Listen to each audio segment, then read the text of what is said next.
বৈষম্য বিরোধী ছাত্র আন্দোলনের উপর হামলা মামলার আসামি সাবেক জনপ্রশাসন মন্ত্রী ফরহাদ হোসেন এবং তার ভাই সরফরাজ হোসেন মৃদুলকে 3 দিনের রিমান্ড দিয়েছেন আদালত। সকালে আদালতে তোলা হয় তাদেরকে, তবে কারাগারে নিতে বাধা দেন স্থানীয়রা। এই বিষয়টি নিয়ে আরো বিস্তারিত জানাতে সহকর্মী রাশেদুজ্জামান আমাদের সাথে যুক্ত হয়েছেন। রাশেদ, সকালে আসলে কি ঘটনা ঘটেছিল যদি বিস্তারিত বলেন আমাদের।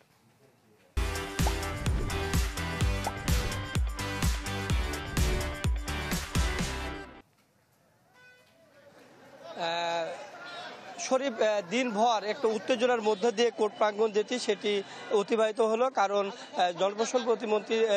সাবেক জনপ্রশাসন যে মন্ত্রী ফরহাদ হোসেন তিনি আজকে বৈষম্য বিরোধী ছাত্র আন্দোলনের একটি মামলায় তিনি আজকে আদালতে এসেছিলেন এবং আদালতে শুনানির কথা ছিল।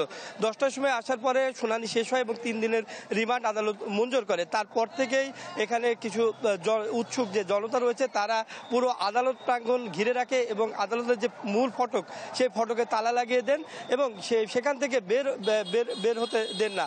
তো এই বিক্ষোভ মিছিল এবং তীব্র উত্তেজনার মধ্যে দিয়ে অবশেষে 2টার সময় যে সাবেক জনপ্রশাসন মন্ত্রী ফরহাদ হোসেনকে কঠোর নিরাপত্তার মধ্যে দিয়ে প্রিজন ভ্যানে তোলা হয়। তার মধ্যে দিয়েই কিন্তু কিছু উৎসুক মানুষ যে তাদের হাতে ডিম ছিল এবং সেটি নিক্ষেপ করে এবং এক বাকবিতণ্ডতার মধ্য দিয়ে সেই গেটটি খুলে দেওয়া হয়। তারপরই সেই প্রিজন ভ্যানটি কারাগারে নেওয়া হয়।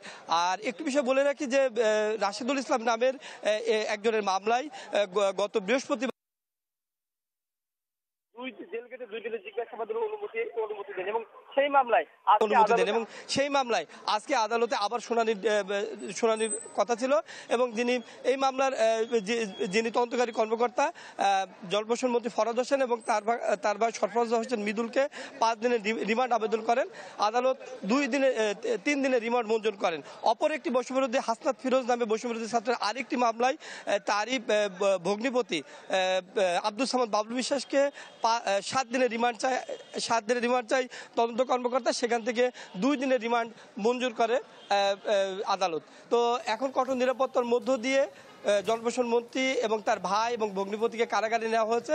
আগামী কাল থেকে তাদের রিমান্ড শুনানি শুরু হবে। তো এই ছিল কোর্ট প্রাঙ্গণের সর্বশেষ পরিস্থিতি। শরীফ। রাশেদ, ধন্যবাদ আপনাকে। দর্শক, মেহেরপুর থেকে রাশেদুজ্জামান জানাচ্ছিলেন সেখানকার সবশেষ অবস্থা।